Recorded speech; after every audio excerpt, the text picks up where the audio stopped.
Okay, we are live.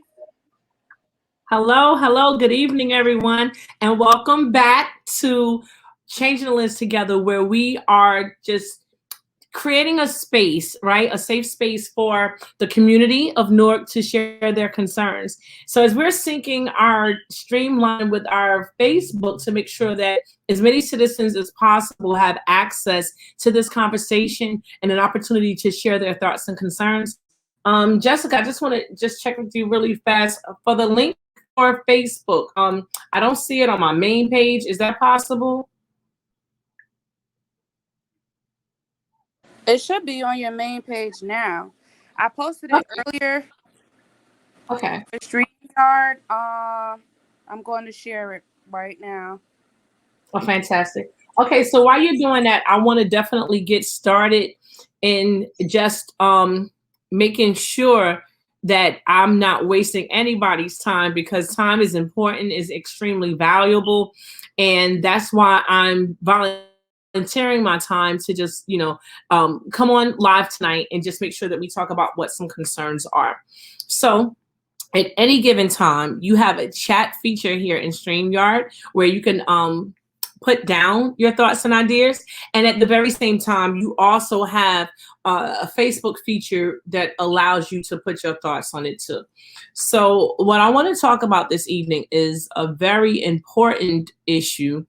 And anybody could come in at any time and join in and say whatever it is that you want to contribute. But earlier, it was a situation that we talked about that concerned a woman and her daughter in a Dunkin' Donuts, right, with a situation.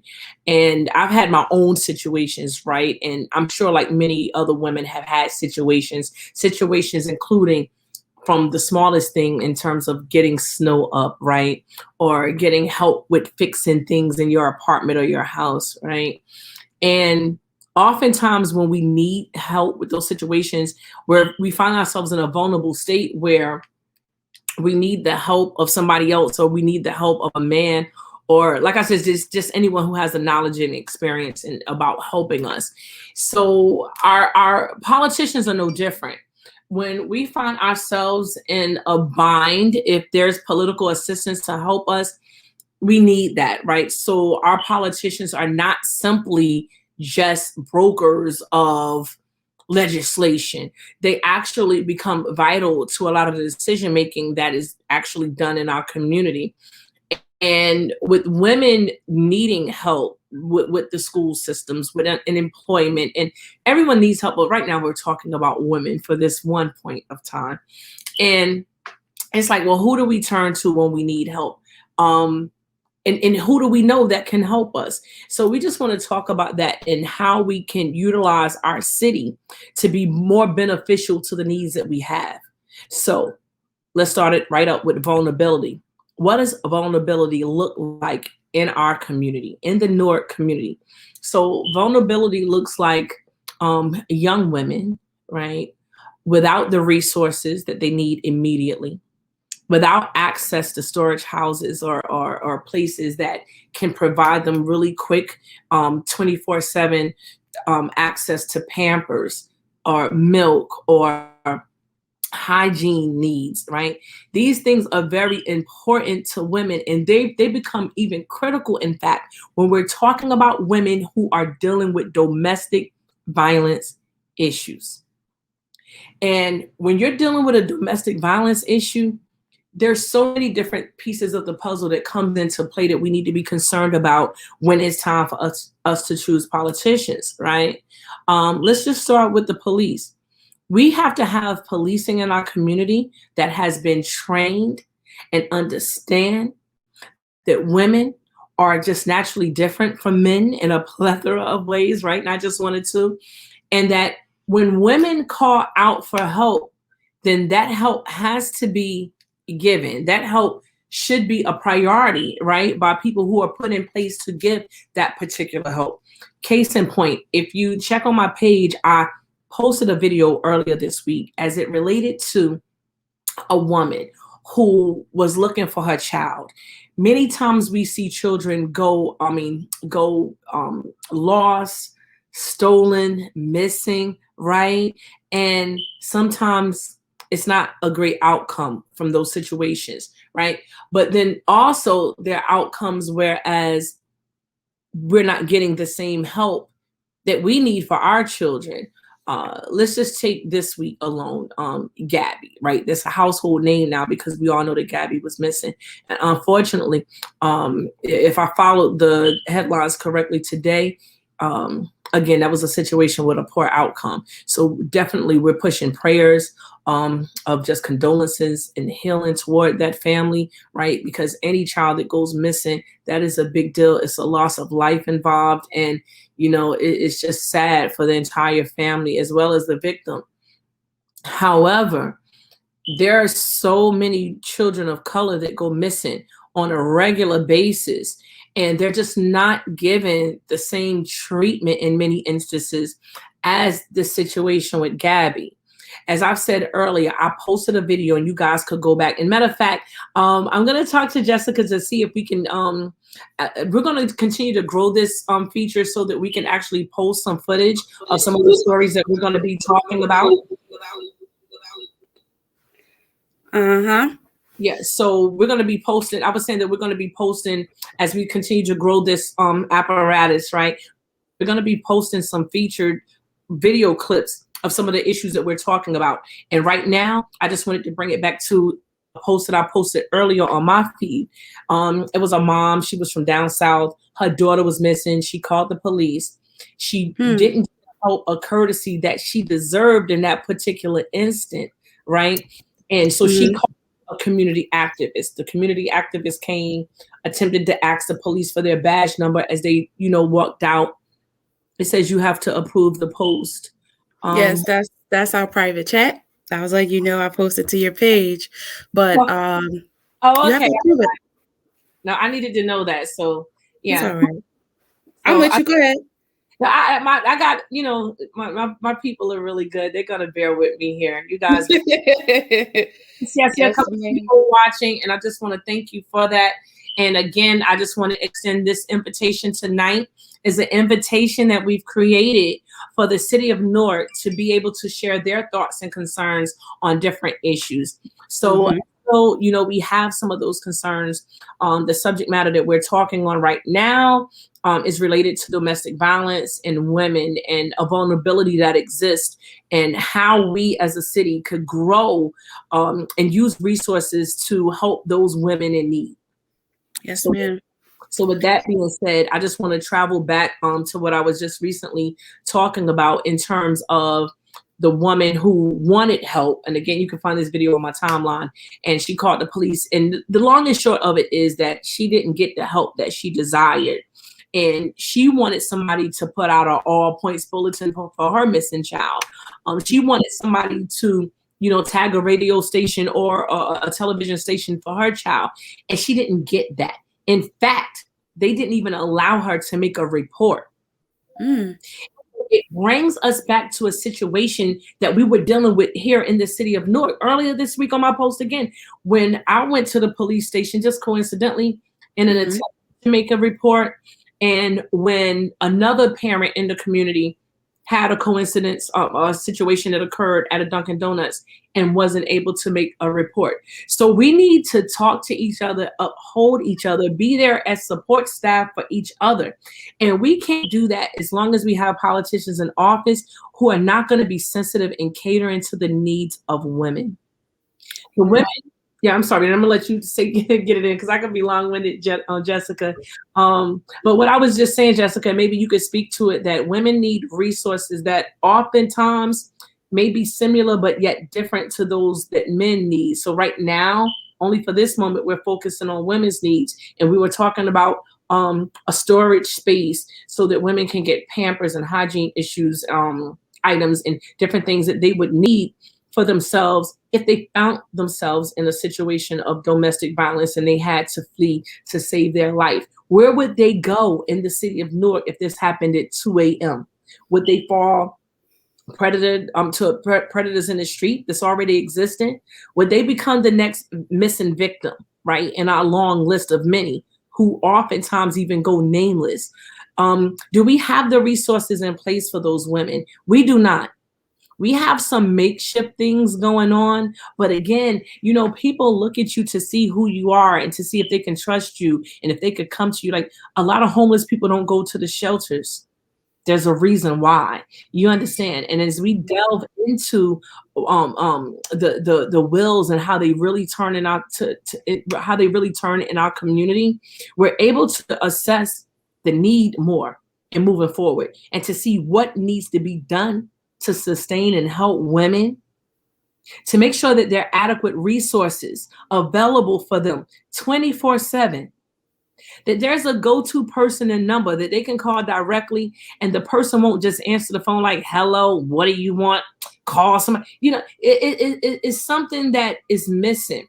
And we want to enhance our city by making sure that those things exist. So I don't know, Jessica, if you could just share some of your thoughts and ideas on this topic. Does this sound like something that the city could use?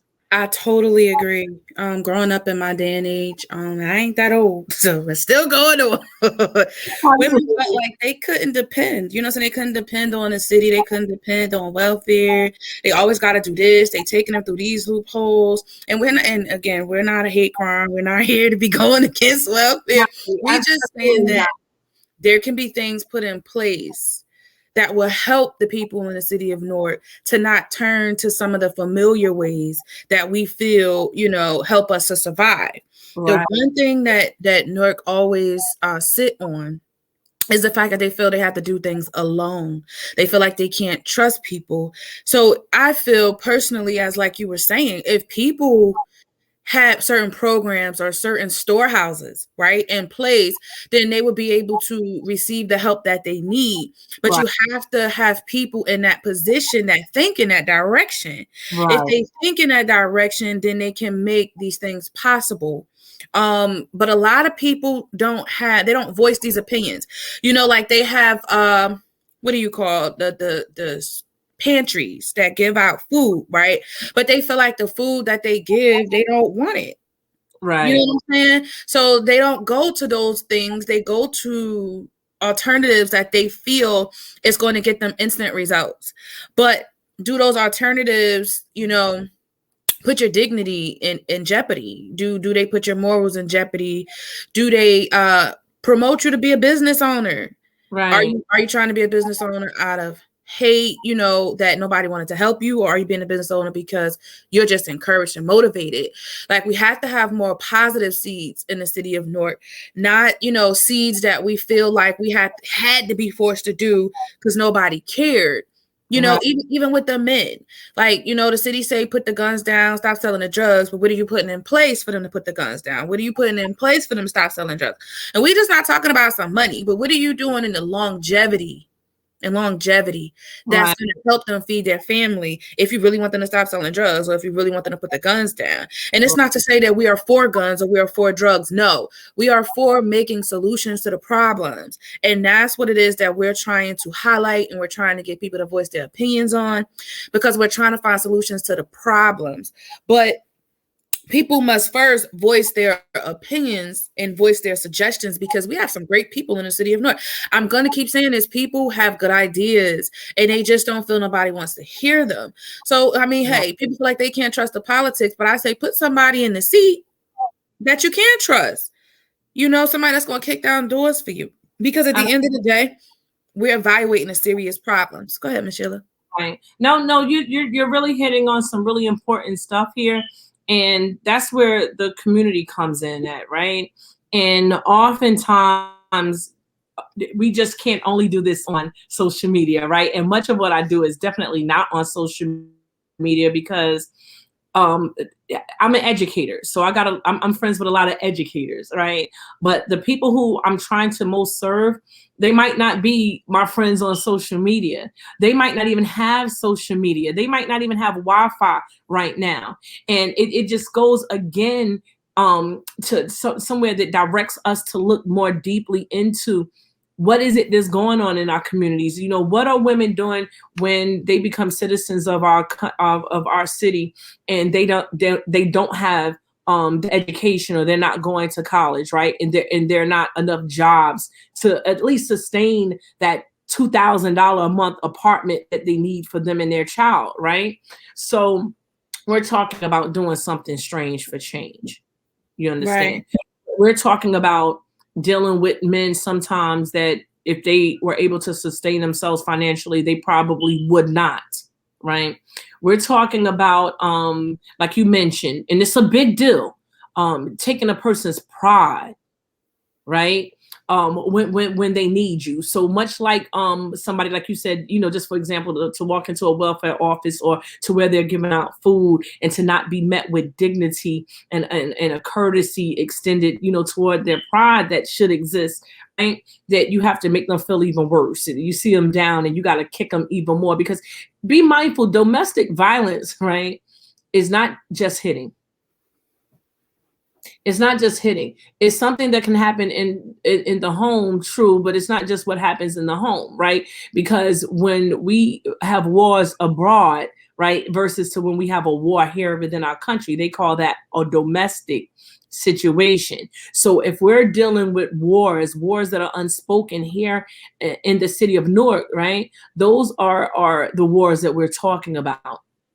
The people that are voiceless, who don't feel like, okay, I'm not a taxpayer, or maybe when I was in school, I didn't get the highest test scores, or maybe I don't have the coolest or the best job.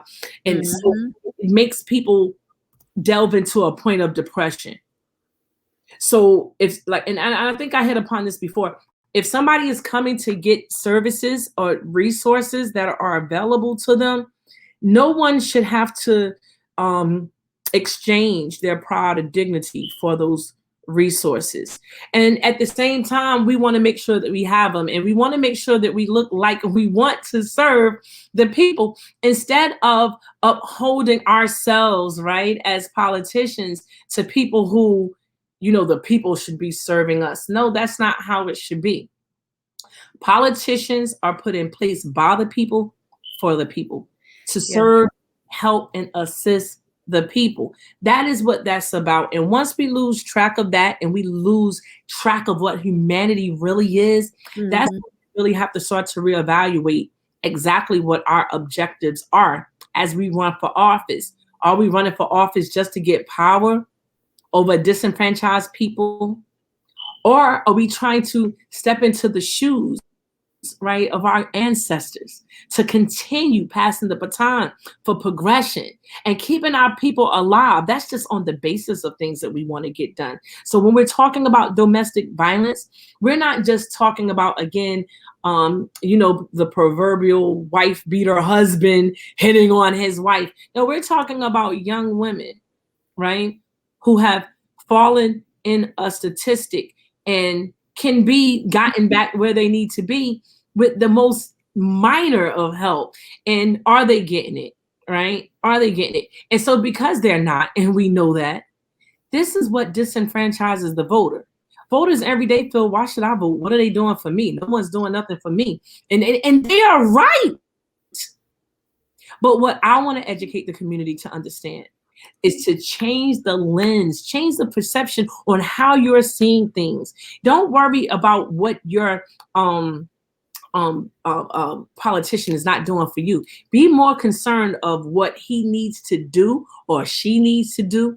Hold them accountable. And if they don't stand up to where they need to be gone. Vote them out, because you do have the power to do that. But honestly, and Jessica, you can tell me how you feel about that. It's extremely hard to get people to understand that they have power when they're continuously being made to feel powerless. Am I close to the issues here, Jessica? Like, what do you think? Yeah, I really do feel like you're targeting them, because, I mean, let's go back to the domestic violence really quick, slightly. In domestic violence, you know that most of the people say, I don't got time to deal with this. I got to worry about. That'd be their favorite line. I don't got time to hear your concerns. I don't got time to hear your frustrations. I got stuff to worry about. Are you paying these bills? Are you doing this? Are you doing that? And yeah, don't get me wrong, but it does draw on our patience. You know what I'm saying? Even in our households and our families. And then guess what? The kids are seeing this frustration because you feel like everything is on you. But the politicians are supposed to be there to help. They're supposed to be there to make a way to help and assist. They're not our mothers or our daddies, but they're supposed to make a way to assist. They're supposed to make us feel easily to trust. So when you do things like what we're discussing, building up storehouses, right? We're building up storehouses. So some of those issues, some of those concerns and frustrations could be a lot easier on you. You can receive the help, and it ain't, it don't have to just be food you don't want to eat. It could be something else if you put the right person in the seat that is, highlighting these concerns. It's not about the money you can pay me to run for you and be a part of your team, because a lot of people, that's all I remember. I was sitting there thinking when we was thinking about our team. My brother, a long time ago, I remember he was running for somebody that was being elected at the time, and they was paying him money, and all he cared about was the money. Yeah. So I'm sitting thinking like, dang. So with the person fighting for that's running, is he fighting for anything that is fruitful? Is it something that you really believe in? So that's a big part also that weighs in heavily to the campaign that we're running, because we have to, again, re-educate our community, because so many people have come through our community where they have just, donated so much money to people to work on their campaigns, right? I mean, hundreds of thousands of dollars. And the people are always in need of money, right? We still haven't received our reparations. So people are economically strapped many times, right? Especially in our communities, and if the jobs are not there, they're going to take that $25 to pass out flyers. They're going to, take a job, and they may, could have did something different. And they do that, right? Because they need to live. People need to have access to the basic necessities. And if they don't have that, again, it goes back to what I said earlier about doing something strange for change. So it's the reason why I'm a huge education advocate, because it's not that education is going to make you rich, but education can give you more options. And I think that we as people, we need a lot of options, because if we're not deciding what our options are, then there are others who are definitely going to decide what your options are for you. And those options may not be the best for you, but you'll be forced to deal with them if you can't make another choice. So with that being said, just to start to kind of, bring this down a notch, because I can't visualize, Jessica, our Facebook page. I could only see our StreamYard, and that's okay, but I don't see any comments. I'm going to try to check back later. I don't know if you can check. If anybody has any comments or questions about this subject matter of domestic violence, I want you to add on, or you can also, be a part of the conversation as well. So, but what I do want to say is, to the point of domestic violence, that this is an issue, especially post-COVID, that needs to be addressed. Conversation as well. We have students that are going back to school now, and a lot of those students, like you just got finished saying, has been privy to the conversations that have been had by parents who've been stressed or strapped for cash in homes and different situations. And those kids, but we also have to be there for their parents too. And we just have to get a mindset here where we are here for each other, and not just for a bag, not just for, and I mean a bag both ways. I mean a bag for money, and not just a bag like a pocketbook. Because we have some females that do think that, a man is just supposed to buy me just on the based on who I am.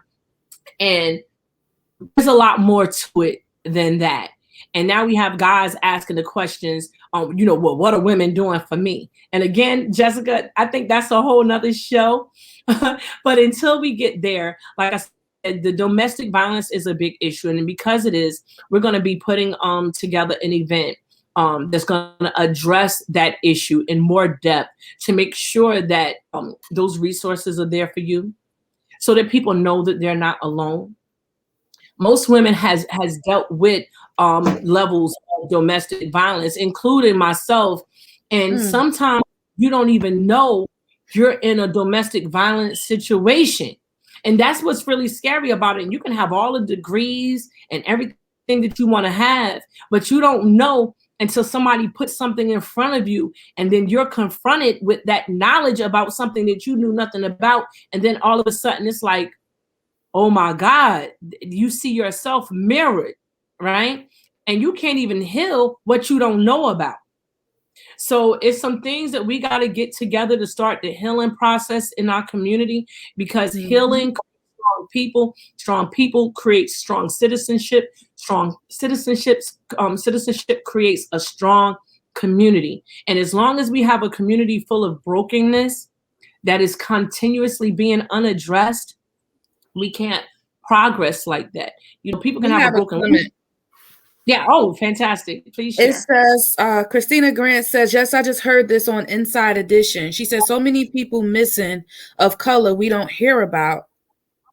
And that's crazy. If a lot of things were fixed in the homes, then people wouldn't come up missing because they won't be out there lurking or dealing with people that mean them no well. A lot of people take chances because they feel they don't have no resource. I think you mentioned this. How many times we call one of our family members and was like, oh, can I hold? Can I borrow? And they be like, I ain't got it. Yeah, so and you know what? Not for nothing. Yeah. No, you're right. You're right. And you're just right. And not for nothing, a lot of people are living to the fullest extent of their means. So they may not have anything. So they think. But you may have 10 times more than the person that's actually asking you. And then, like I said, in the case of the parent who wanted to find her daughter, she said that her daughter had a mental situation. But if you looked at her, you wouldn't see that. And how many times in our community have we saw a person that looked normal, act normal, and we might be normal toward them or even mean toward them, knowing that there's underlying issues, not knowing that even if there are no issues, what this person is dealing with that could send them over the brink. You understand what I'm saying? So, yeah. Go ahead, sweetheart. Just add in something to that.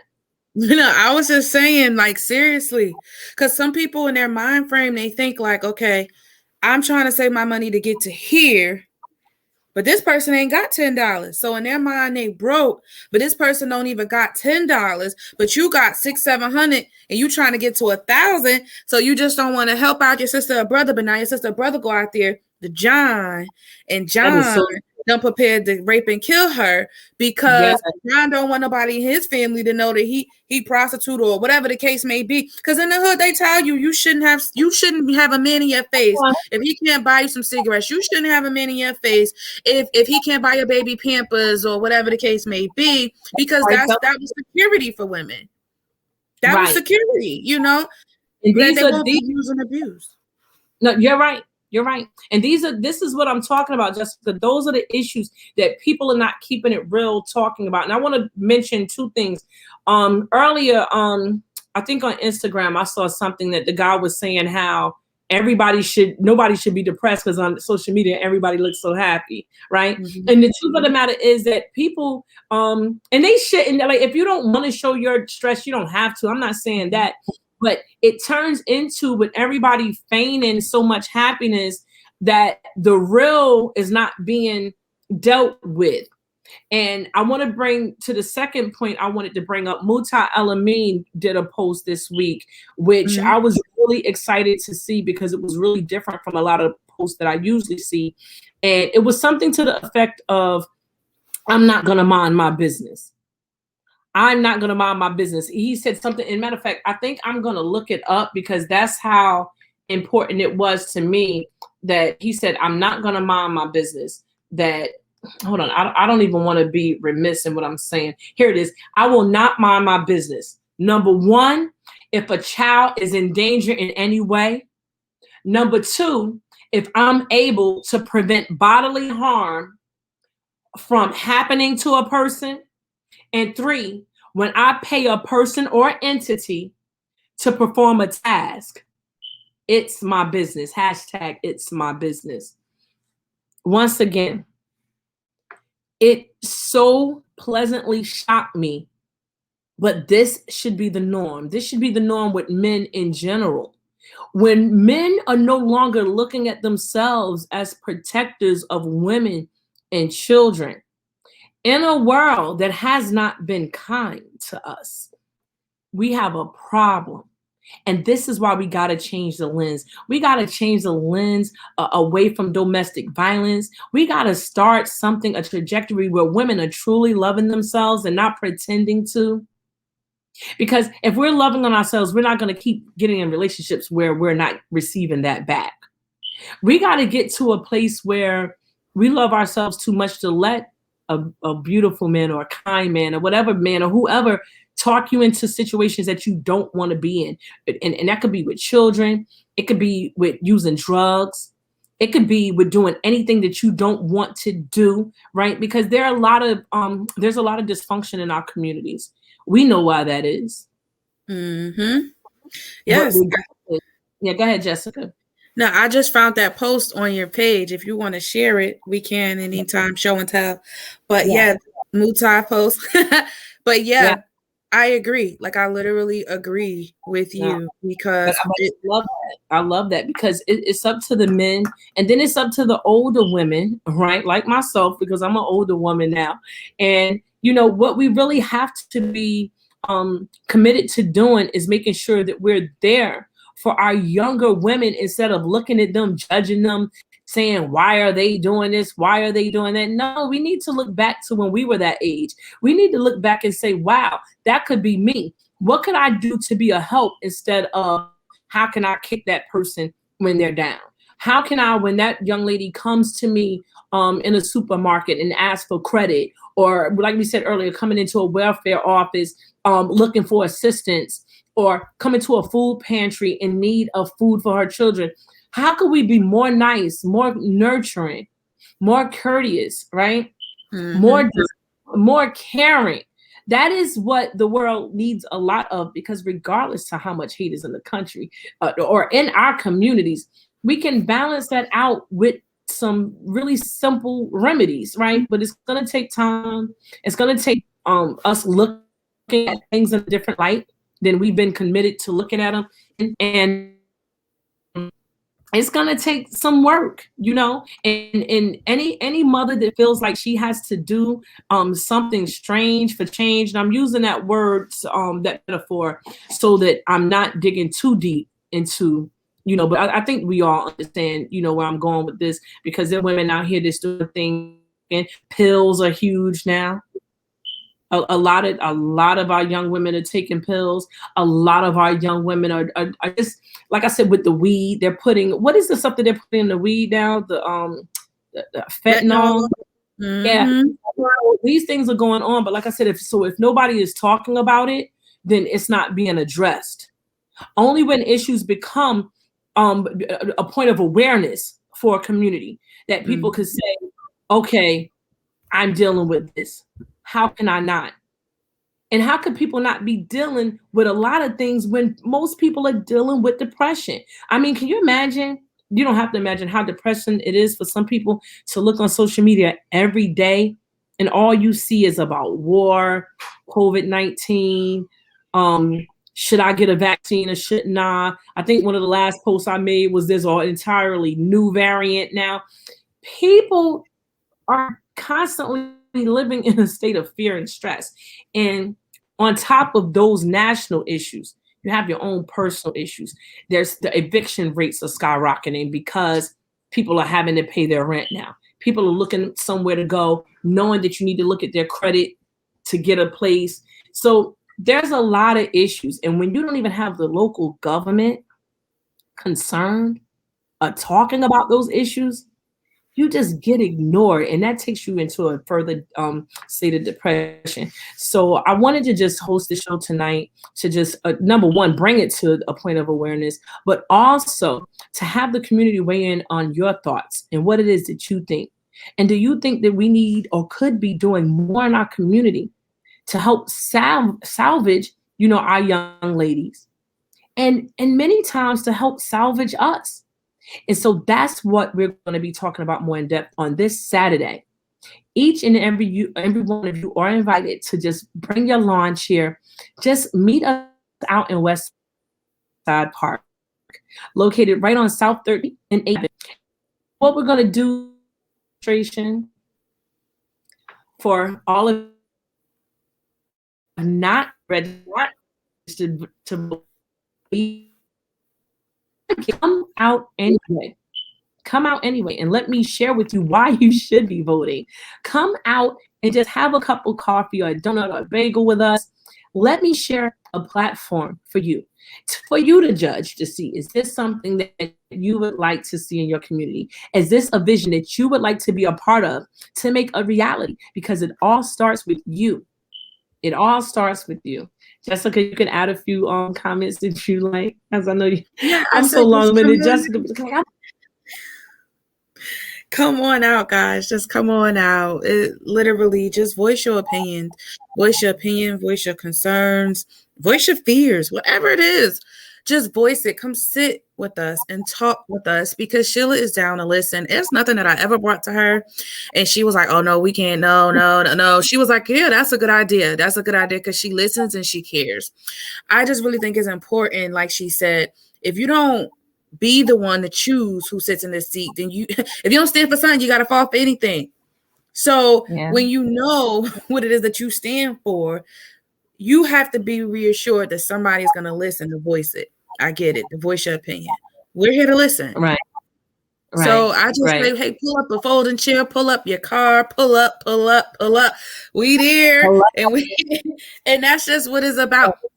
But there's so much that we can talk about, but we really just want to interact with the people. And we really hope that you guys are encouraged, that even if we're not here, once this live is over and you watch the replay, still leave a comment. We'll address it the next week, or we'll comment right in the near and address it right in the near.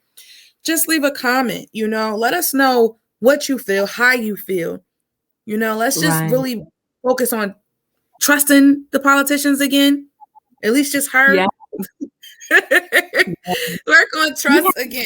Wonderful people to join us last weekend, and I'm really looking forward to having more faces to join us and share their concerns this weekend.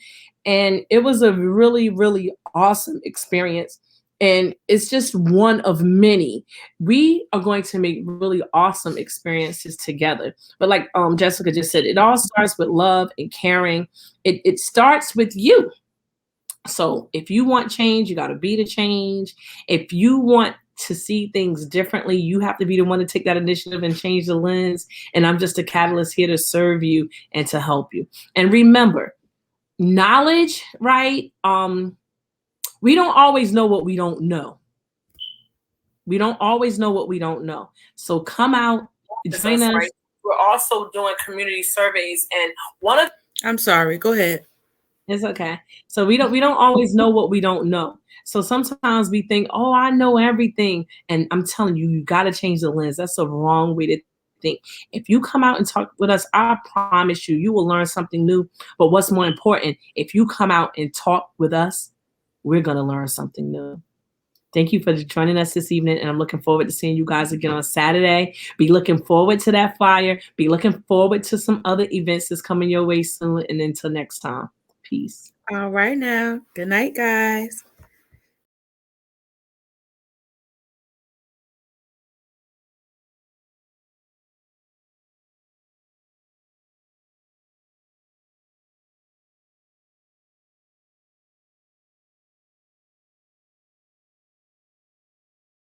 So these are some issues that we want to talk about. We want to know what